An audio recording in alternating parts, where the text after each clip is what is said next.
डोडो, क्या है इसमें प्रॉब्लम, जल्दी बताओ।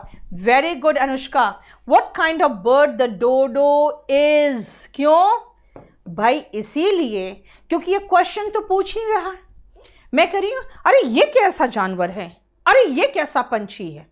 मैंने आपसे क्वेश्चन नहीं पूछा, मैंने आश्चर्य व्यक्त किया। कैसे पता आश्चर्य व्यक्त किया, जरा बताओ तो, कैसे पता चला?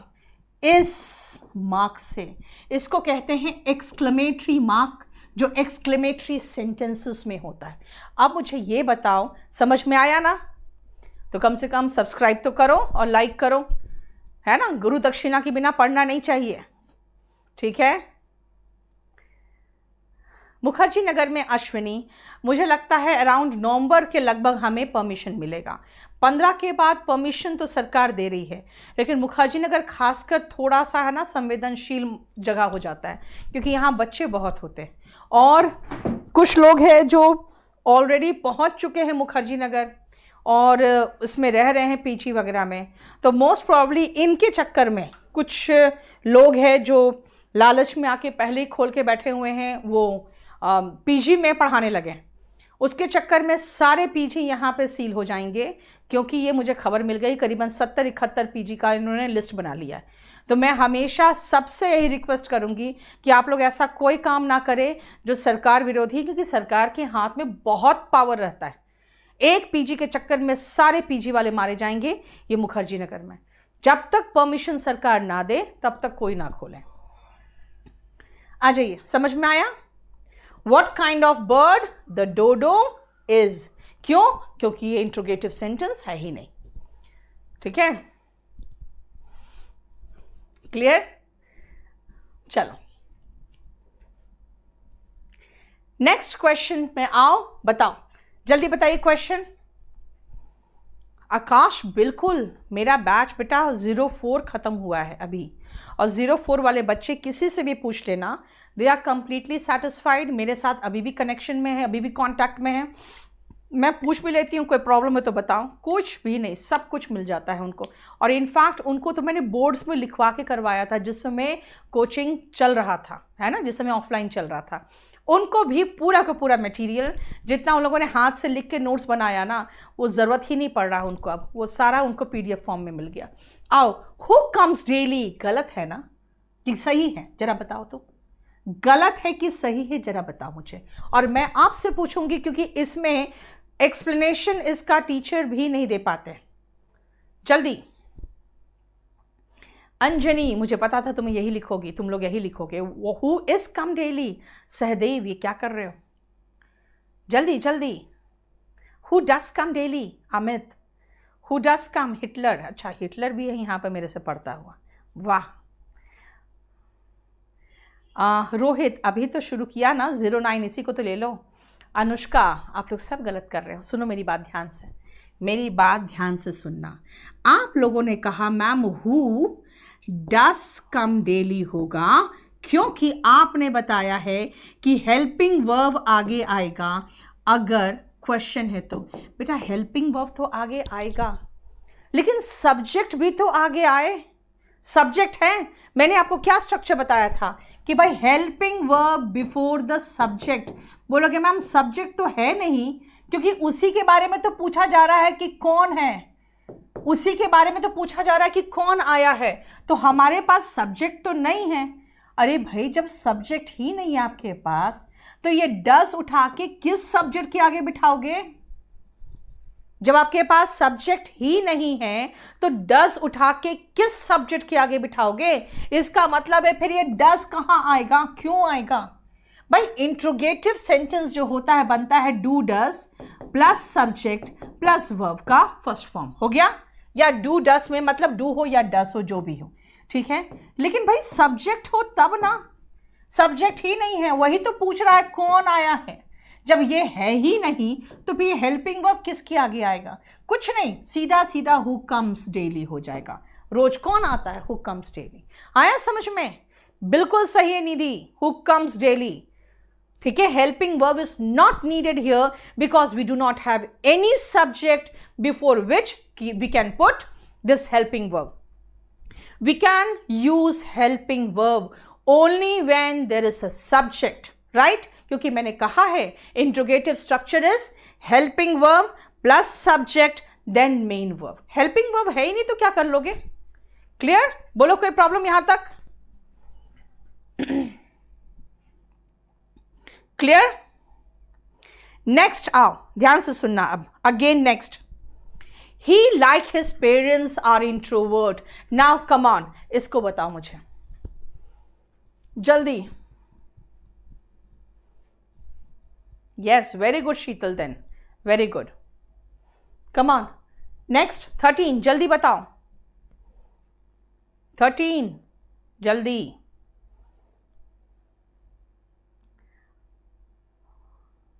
जल्दी जल्दी बेटा, 13 का बताओ जल्दी से।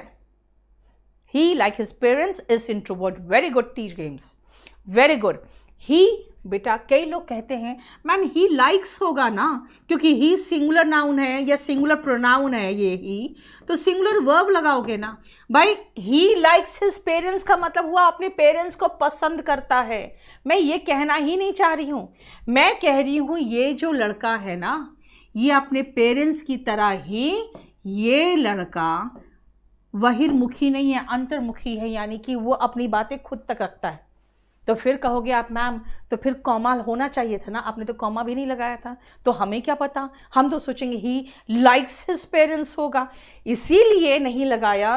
क्योंकि आपको एसएससी हो या कोई भी एग्जाम हो, आपको पंक्चुएशन पे कभी क्वेश्चन नहीं देगा। अगर मैंने ये कॉमा लगा लिया होता तो आप समझ जाते कि भाई ये जो है ना पोर्शन, ये कहीं और का पोर्शन है जो उठा के मैंने जबरदस्ती बीच में लगा दिया है। ही के साथ इज आना चाहिए। He is introvert like his parents. बेटा मैंने आपको कॉमा नहीं दूंगी मैं, क्योंकि मैं आपको कोई हिंट नहीं दे सकती हूं। आपको पता खुद रखना चाहिए कि वो अपने पेरेंट्स की तरह ही अंतर्मुखी है, इंट्रोवर्ट। देखो बेटा ध्यान रखना, ए रूट से बनाते हैं हम लोग। इंट्रो का मतलब होता है अंदर और वर्टो का मतलब होता है टर्न। इंट्रो का मतलब होता है अंदर और वर्टो का मतलब होता है टर्न, यानी जो अपने फीलिंग्स को अंदर की तरफ टर्न करता है, बाहर किसी से मतलब नहीं रखता। ठीक है, देखो ध्यान से। अच्छा देखते हो, जरा जरा लड़कों का लैंग्वेज देखते हो। कह रहा है मैडम आज तो बिल्कुल मैंगो शेक हो रहे हो, मतलब येलो पहने हो नहीं बोल रहा, मैंगो शेक हो रहे हो। ये देखो जरा लड़कों को। बेटा तुम लोग क्या मुझे देखोगे? हाँ, इस बुढ़ापे में तुम क्या कर लोगे मुझे देख के, जरा बता दो, है ना? इसीलिए शांति से पढ़ो, ठीक है? देखो इंजीनियर पॉइंट को। चलो आकाश, क्या हो गया बेटा? जैसे खुलेगा वैसे हम लोग खुद ही शुरू करेंगे। हम समझते हैं हम लोग नहीं कर पा रहे थे, हम लोग को खुद भी अफसोस है, लेकिन हम लोग भी सरकार के खिलाफ नहीं जा सकते हैं ना। आप भी तो समझो, है ना? जब हमें परमिशन मिलेगा, अभी तो बहुत सारे पंगे होंगे यार। अभी खुलेगा उसके बाद जानते हो इतने सारे नियम कानून होंगे ना, उसमें चलाना भी हम लोग को बहुत भयानक घाटा होगा।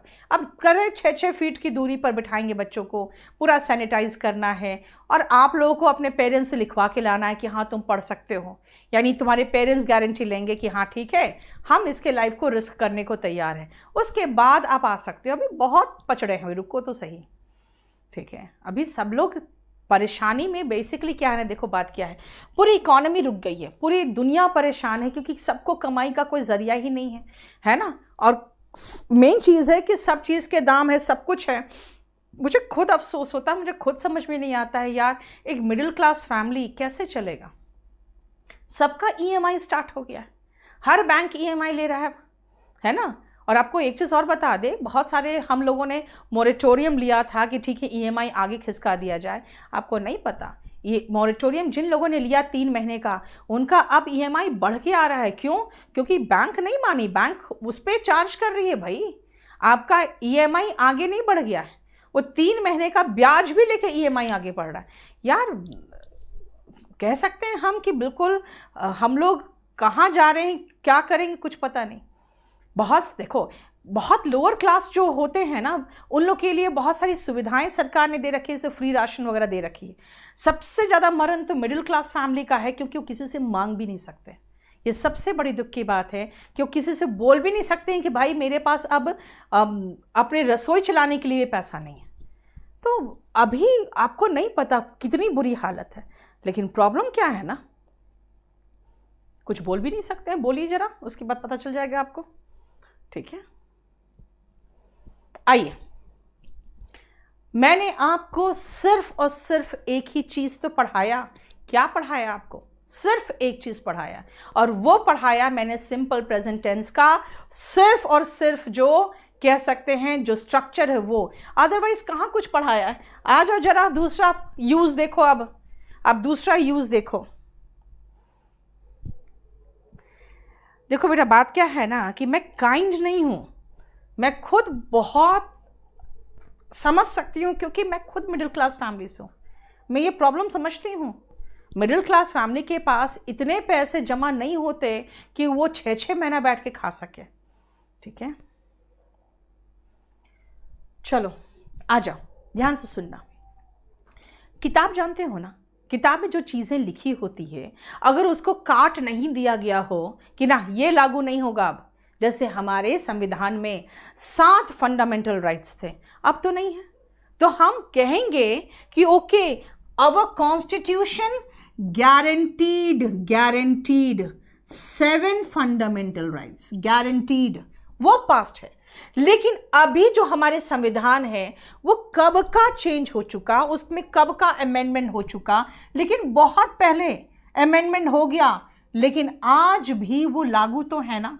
इसीलिए किताब में लिखी हुई बहुत पहले की बात ही क्यों ना बहुत पहले ही लिखी गई हो, लेकिन अगर उसकी प्रासंगिकता यानी कि उसका रेलेवेंस आज भी है तो उसमें क्या लगेगा? सिंपल प्रेजेंट टेंस लगेगा।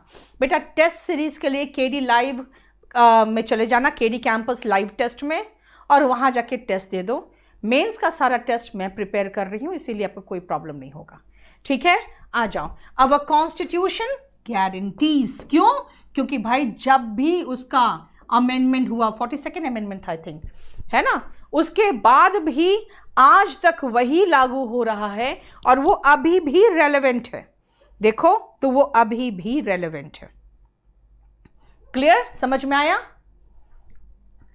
अब आओ, अगर मैं कहूं ये किताब, भाई ये किताब में पता है क्या है, इसमें एकदम बिल्कुल नंगा सच है। किसके बारे में? जो बच्चों का घर होता है ना, यानी कि बाल आश्रम वगैरह जो होते हैं जहाँ पे बच्चों को रखा जाता है, उसके बारे में बिल्कुल नंगा सच है। स्टार्क रियलिटी वही होता है, एकदम कड़वा सच रिवील करता है ये किताब में। अब बोलोगे मैम किताब तो कब का छप के आपकी टेबल में पड़ा हुआ है, फिर तो मैं यही कहूँगी बेटा बहुत पहले छप चुका है, लेकिन आज भी उसका रेलेवेंस है। तो रिवील्स बहुत पहले छप चुका है, लेकिन आज भी वो गारंटी करता है 6 फंडामेंटल राइट्स, यानी कि जब कोई किताब या उसका कंटेंट्स आज भी लागू होता है तो वो सिंपल प्रेजेंट टेंस लेता है। देखो, बोलो कोई प्रॉब्लम? ठीक है, बिल्कुल एकदम कड़वा हकीकत जो होता है ना वो। नेक्स्ट यूज में आओ, हमने आपको एक यूज बताया, पहला तो मैंने आपको 5 यूज बता दिया। क्या? रेगुलर रूटीन, इररेगुलर रूटीन, है ना। फिर मैंने कहा हैबिट, फिर मैंने कहा कि जितने भी यूनिवर्सल ट्रूथ है वो, और मैंने कहा यार रोज जो एक्शन होता है, बस जो कॉमन एक्शन होता है। फिर मैंने कहा यार किताब बहुत पहले लिखी गई हो लेकिन उसकी प्रासंगिकता आज भी है, तो हम सिंपल प्रेजेंट टेंस इस्तेमाल करते हैं। और हम 20 नंबर पेज पे आज खत्म कर रहे हैं।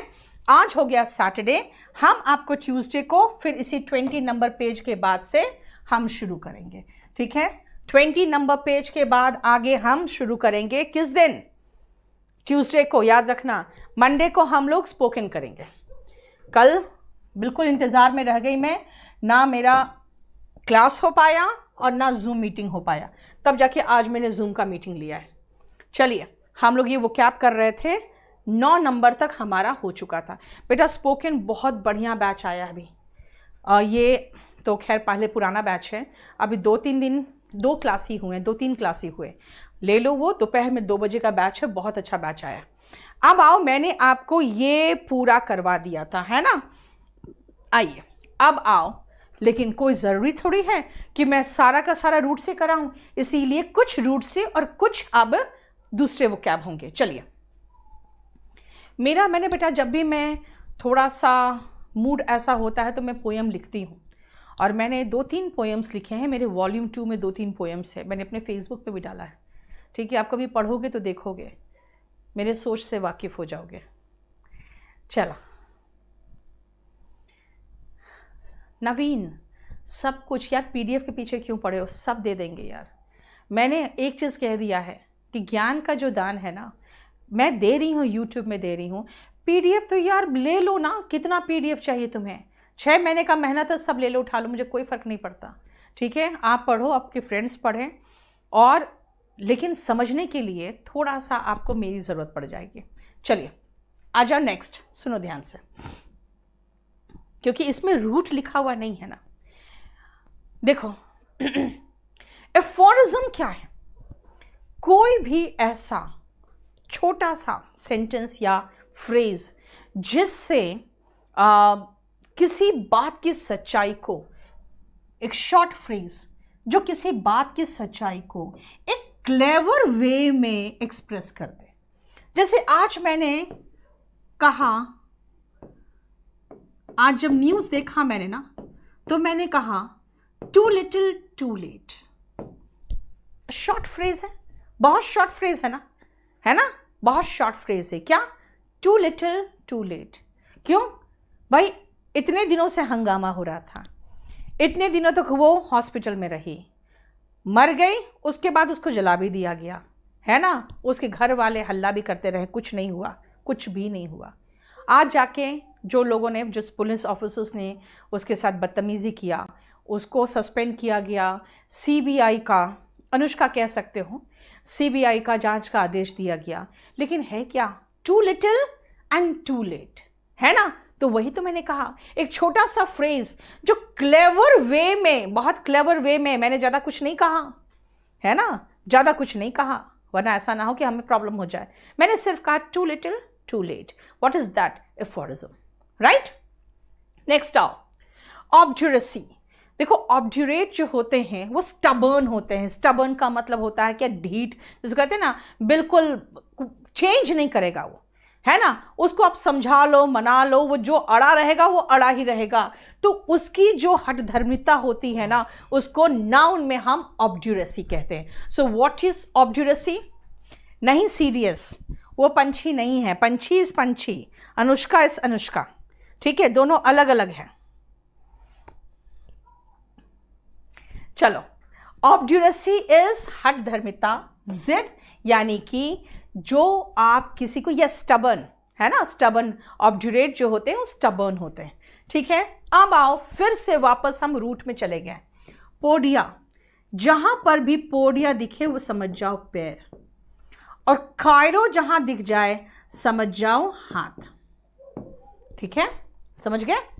कायरो जहां दिख जाए समझ जाओ हाथ। लेकिन कायरोपोडिस्ट, ये पुराने जमाने में एक ओल्ड टर्म था जिसके लिए हम पैरों के डॉक्टर्स को कायरोपोडिस्ट कहते थे।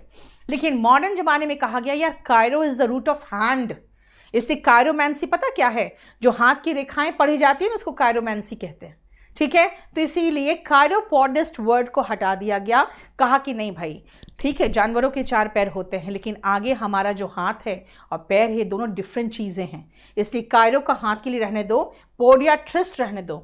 सो पोडियाट्रिस्ट वर्ड बनाया गया फॉर व्हाट? यानी कि पोडियाट्रिस्ट का मतलब हो गया पैरों का डॉक्टर। ठीक है, पोडियाट्रिस्ट का मतलब हो गया पैरों का डॉक्टर, और कायरोपोडिस्ट भी पैरों का डॉक्टर था, लेकिन ये ओल्ड टर्म था। ठीक है, चलिए नेक्स्ट आओ, जो मैंने अभी समझाया आपको कि भाई बाद में कहा गया कि ना कायरो वर्ड हटा दो। क्यों? क्योंकि कायरो हाथ के लिए, रूट ऑफ हाथ है। ठीक है, इसलिए कायरोमैंसी मैंने क्या कहा? हस्त विज्ञान, हस्तरेखा विज्ञान, पामिस्ट्री, पाम जो आपके हाथ का ये हथेली होता है ना, इसको पाम कहते हैं। तो इसी की रेखाएं जो पढ़ी जाती है उसको पामिस्ट्री कहते हैं। क्लियर हो गया? क्लियर? बताओ कोई प्रॉब्लम यहां तक? नहीं, ऑर्थोडॉक्स नहीं होता बेटा, ऑर्थोडॉक्स तो होता है पुराने विचार वाले।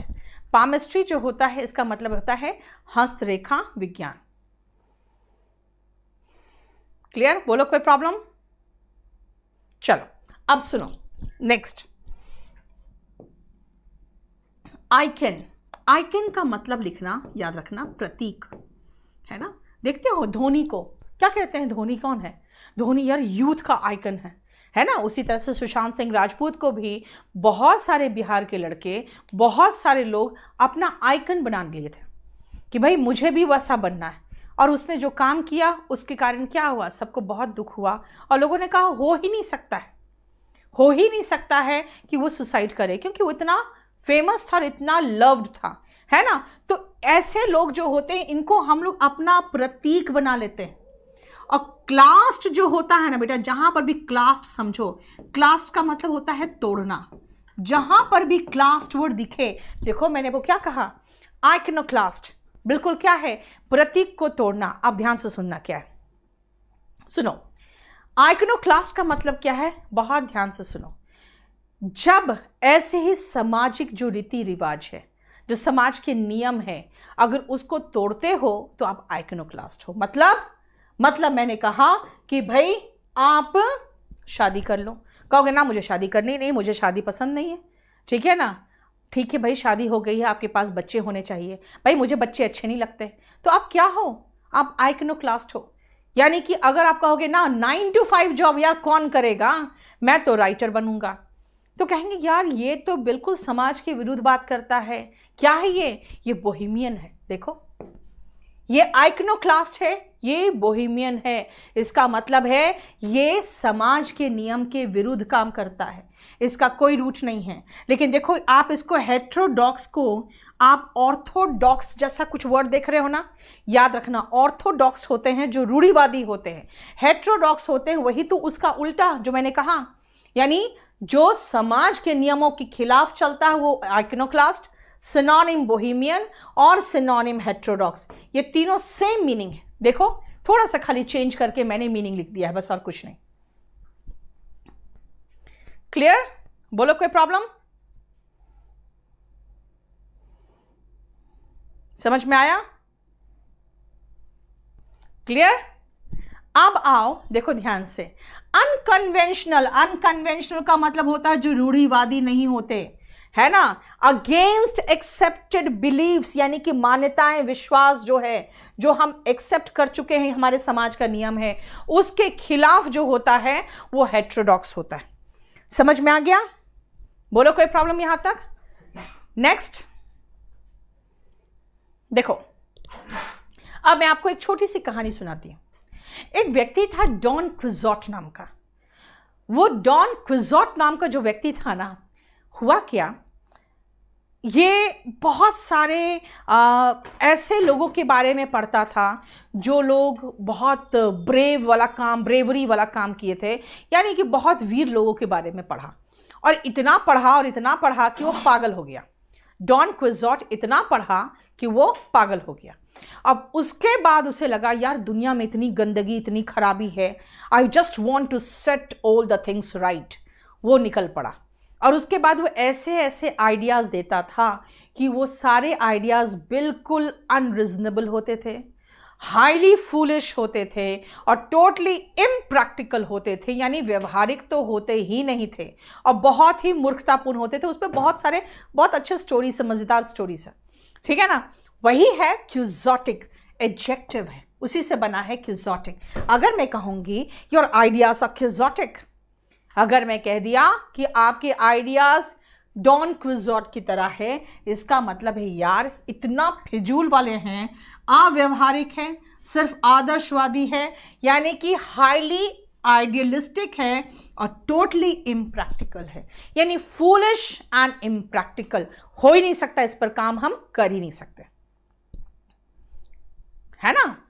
क्लियर।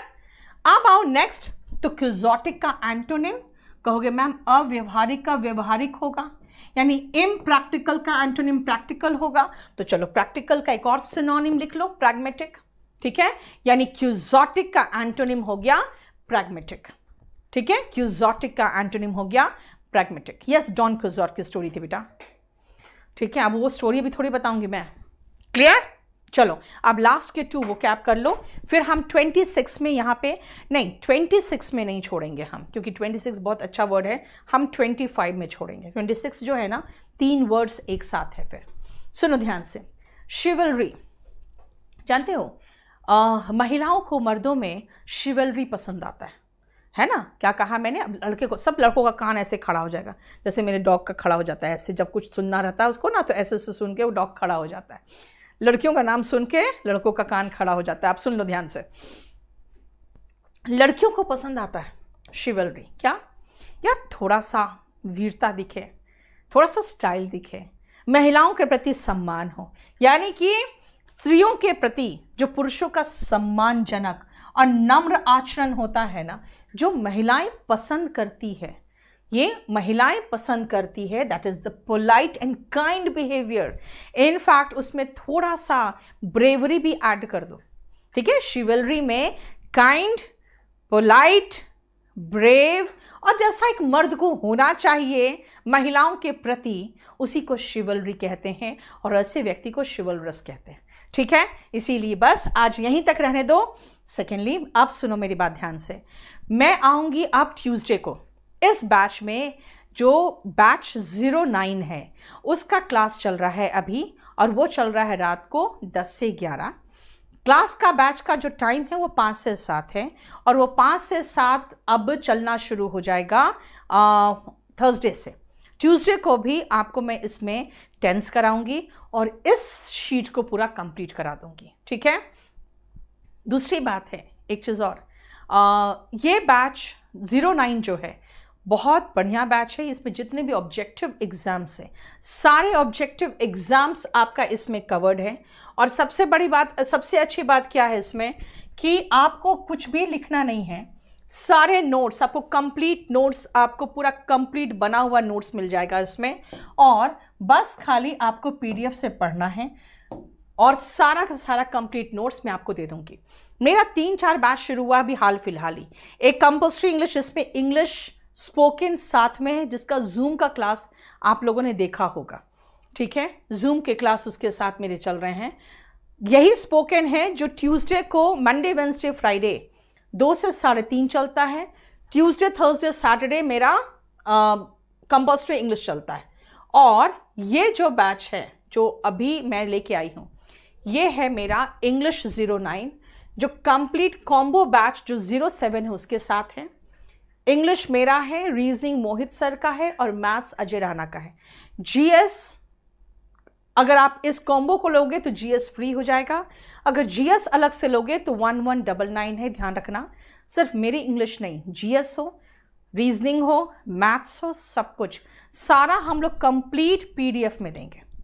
ठीक है, कंप्लीट पीडीएफ में देंगे। और जितना भी नोट्स होगा, जैसे मैं आपको दिखा दूं, हिंदी वाले के लिए ये रेड में है और इंग्लिश वाले के लिए ये ब्लू में है। यानी आप जिस भाषा में कंफर्टेबल हो, आप उस भाषा में इसको पढ़ो और आपको अच्छे से पता चल जाएगा। ये हमारा बैच है जिसकी मैं बात कर रही हूँ। इसमें 60 टेस्ट पेपर्स है जो फ्री है आपके लिए, और इस 60 टेस्ट पेपर्स में आपको पीओ, एसएससी सबका है। ध्यान रखना, इसमें आप जो इंग्लिश बैच नंबर 9 है, ये सारे कॉम्पिटिटिव एग्जाम्स के लिए, इसलिए मैंने सारा नाम लिख दिया है। और ये जो चलेगा आपका, ये है आज सैटरडे है, याद रखना, ये ट्यूसडे, थर्सडे और सैटरडे चलता है, 5 से 7 चलेगा। इसका आखिरी जो डेमो है वो होगा ट्यूसडे को रात को 10 बजे। ठीक है, इसमें कंप्लीट 60 टेस्ट पेपर्स आपको टीयर 1, टीयर 2 वगैरह का मिल जाएगा, और वो बहुत अच्छा टेस्ट ये है, बहुत अच्छे टेस्ट पेपर्स है। एंड बेसिकली बेटा, मैं हमेशा एक ही चीज़ चाहूँगी, आप लोग जब मेरे क्लास में आते हो बेटा, सारे के सारे जितनी चीज़ें हैं बाहर छोड़ के आओ। आपको क्या लगता है कि मैं महिला नहीं हूँ, मुझे बुरा नहीं लग रहा है जो हुआ है, ठीक है, लेकिन मैं अपने जो दुख तकलीफ या दर्द या परेशानी है, जब मैं क्लास में जाती हूँ तो उसको भी हटा के चलती हूँ। क्यों? क्योंकि मेरा मानना है the show must go on. कई बार स्टूडेंट्स कहते हैं, माँ इतनी खुश कैसे रह लेते हो आप? मैं खुश हूँ चाहे नहीं हूँ, वो मेरा पर्सनल मामला है। क्या है? मेरा पर्सनल मामला है। वो पर्सनल मामला से मैं आपको परेशान नहीं करना चाहती हूँ, क्योंकि मुझे पता है अगर मैं दुखी हूँ तो आप भी दुखी हो जाओगे, क्योंकि आप मुझसे प्यार करते हो। इसलिए बेटा अभिषेक, आप तब से एक ही मैसेज लिखे जा रहे हो, बहुत ख़राब लग रहा है, क्योंकि सबको तकलीफ़ है, सबको दुख है। और कहीं आपको अगर केडी लाइव वाले ब्लॉक कर देंगे तो बेटा आप मेरा क्लास भी नहीं देख पाओगे। ठीक है। इसीलिए ये सब जो पॉलिटिक्स है बेटा उसको बाहर रखो। अभी फ़िलहाल जब क्लास में हो तो बिल्कुल क्लास का काम करो। जानते हो आपको अपना रोल अलग अलग निभाना पड़ेगा। अगर आप ऑफिस का काम लेके घर आओगे तो आपकी वाइफ नाराज होगी, है ना। अगर अपना टेंशन लेकर अपने बच्चे के पास जाओगे तो कहेगा कि तुम दिन भर तो ऐसे ही रहते हो। इसलिए आपको हर जगह पे अलग अलग रोल निभाना पड़ेगा। जब मैं आपको पढ़ाऊंगी तो मैं अपना पर्सनल जो मामला अलग रखती हूँ। तो बेटा यहाँ पर भी जब पढ़ रहे हो तो क्यों यहाँ पॉलिटिक्स, मैं जान रही हूँ जो हुआ है बहुत गलत हुआ है। आपको क्या लगता है मुझे तकलीफ नहीं है? 2012 में जब ऐसा हुआ था तो मैंने एक पोयम लिखा था, मुझे लगता है वो पोयम मुझे याद हो गया। क्यों पता है आपको? क्यों? क्योंकि वो पोयम 2012 के बाद मैंने कई बार लिखा है और कई बार कई जगह पे मैंने उसको उतारा है। सिर्फ इसीलिए, द रीज़न इज हमें महसूस होता है कि हम महिलाएं कहीं भी हो, किसी पोजीशन पे भी हो, किसी पोजीशन में हम लोग हमेशा हम लोग इस चीज़ में परेशान रहते हैं कि कब कौन किस तरह से छुए, कुछ पता नहीं। आपको क्या लगता है? कुछ लोग कहते हैं मैडम आपकी तो बहुत ऊपर तक पहुंच है, मैडम आपकी तो सेटिंग बहुत है, मैम आपके पास पैसे बहुत है। मैंने कभी कहा नहीं है, मैंने कभी कहा कि हाँ मेरी बहुत ऊपर तक पहुंच नहीं है, या मेरी सेटिंग नहीं है, या मेरा एकदम टॉप मोस्ट पोजीशन, चाहे वो कोई मंत्री हो या नेता हो, तो मेरा पहुंच नहीं है। क्यों नहीं बोला? इसलिए नहीं बोला क्योंकि मुझे पता मैं महिला हूं। अगर किसी को पता रहेगा कि हाँ इसकी पहुंच नहीं है, अगर बाई चांस पता चले कि हाँ नहीं मैडम के पास पैसे अभी उतने नहीं हैं, तो बेटा आपको क्या लगता है कि हमें जीने देंगे? इसीलिए मैं आपको समझाती हूं कि पहले अपने आप को मजबूत करो। मैं आपको 2-4 लाइन सुना दूं जो मैंने पोयम लिखा था। A girl was raped, I heard in news. A girl was raped, I heard in news. Thanks it's not I happily mused. सुनो मतलब इसका कि गर्ल का रेप किया गया, मैंने न्यूज में सुना। थैंक्स इट्स नॉट आई, ये मैं नहीं हूं। आई हैप्पीली म्यूज्ड, मैं बहुत खुश होकर मैंने सोचा। वाई शैल आई बॉदर, ठीक है ना, वाई शैल आई बॉदर, मतलब मैं ये कहना चाह रही कि मैं क्यों बॉदर करूं। ठीक है। अगर मैं इस पोयम को आपको बेसिकली मैं सच कहूं तो मैं बहुत डिस्टर्ब हो जाती हूं जब भी ये पोयम बोलती हूं, इसलिए मैं अभी नहीं कंप्लीट कर पाऊंगी। मैं आपको फ्रैंकली बताती हूं। इसीलिए आप लोग, क्या होता है ना बेटा, अब हाथरस का मामला, तब से मैं मैसेज देखने की कोशिश कर रही हूँ। मैं आपको बता रही हूँ मैं नहीं बोल पाऊंगी पोयम, क्योंकि अगर मैं पूरा पोयम बोलूँगी तो मैं खुद ही बहुत ज़्यादा डिस्टर्ब हो जाऊँगी। इसीलिए सब लोग परेशान हैं, जो हुआ है दुख उसका सबको है। लेकिन बेसिकली प्रॉब्लम क्या है ना कि पॉलिटिक्स को अलग रखो। 2012 में हुआ, कांग्रेस की सरकार थी, सब ने कहा कि कांग्रेस की सरकार को हटा दो तो ये रेप बंद हो जाएगा। रेप बंद नहीं होने वाला। उसका रीज़न क्या है? जब तक हम लोग की मानसिकता चेंज नहीं होगी ना बेटा, रेप बंद नहीं होगा। हमारी मानसिकता चेंज करनी पड़ेगी। इसीलिए आप लोग को एक ही चीज़ मैं समझाती हूँ कि प्लीज़ प्लीज़ अपनी मानसिकता चेंज करो। नो मीन्स नो, और साइलेंस का मतलब ये मतलब होता है नो। गर्ल्स का जो साइलेंस होता है, लड़कों को लगता है अच्छा चुप है, लड़की शर्मा रही है। ठीक है, कई बार ऐसा होता है डर के मारे, टेंशन के मारे हम लोग की बोलती बंद हो जाती है। इसका मतलब ये नहीं होता है कि हम लोग का हाँ है। और ये ध्यान रखना कि कोई भी महिला चाहे किसी भी पद पे हो, जानते हो हर महिला का, मैं कह सकती हूँ हर महिला के साथ यही प्रॉब्लम है कि उसको, अगर वो बहुत ऊंचे पद पे हो तो शायद कोई ऊंचा व्यक्ति उसको दबाने की कोशिश करता है। मैंने क्या किया हुआ है, मैंने अपने चारों तरफ ऐसा ऑरा बना कर रखा है ना कि नीतू सिंह मतलब डॉन है। पंगा लेकर देख लो, और उसके बाद ना पैसे की कमी है और ना पहुंच की कमी है, जरा पंगा लेकर देख लो। क्यों बना कर रखा है? लोग सोचते कि नहीं मैडम है ना बहुत पहुंची चीज है, इसलिए बना कर रखा, बिकॉज आई एम वुमेन। किसी को पसंद नहीं आता है, किसी भी फील्ड में, किसी भी फील्ड में महिला हो और ऊपर पहुंच जाओ। आपको पता है अगर मेरी जगह पे कोई एक मतलब दबी कुचली महिला पहुंच जाती है ना पुलिस स्टेशन, तो उसकी सुनवाई जल्दी होती है, क्योंकि दबी कुचली महिलाएं सबको चाहिए समाज में, ताकि उस पर दया कर सके और उसका कुछ कह सके, हाँ देखो हमने भला किया है, हमने भला किया। आपको पता है मेरी सुनवाई जल्दी नहीं होती है।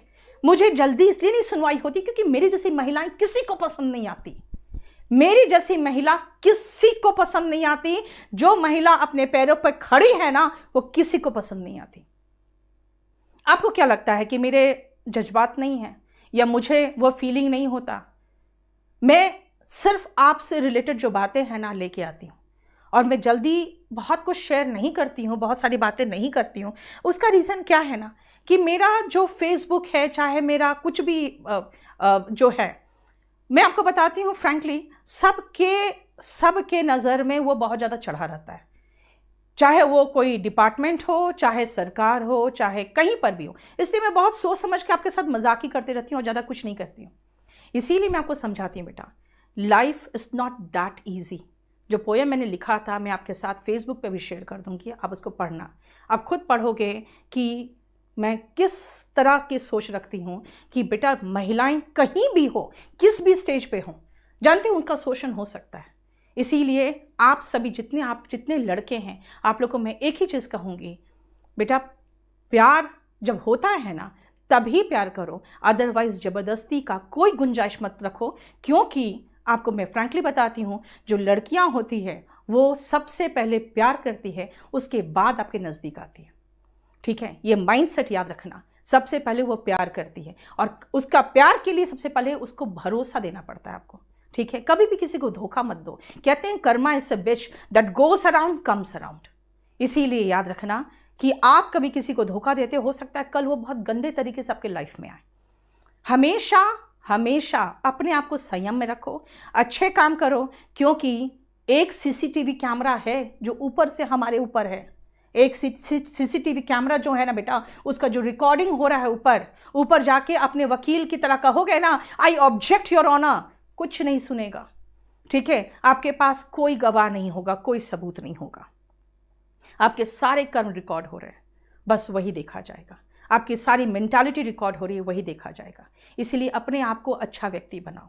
और ट्रस्ट मी, मेरी बात मानो, सब कुछ छिन जाएगा तो भी खड़े रहोगे, और सब कुछ खत्म हो जाएगा तो भी भगवान आपके साथ रहेगा। मैंने एक्सपीरियंस किया है, सब कुछ छिन जाने के बाद मुझे लगा था, अब क्या होगा मेरा, मैं खड़ी हूं और मैं ज़्यादा अच्छे पोजीशन पे हूं।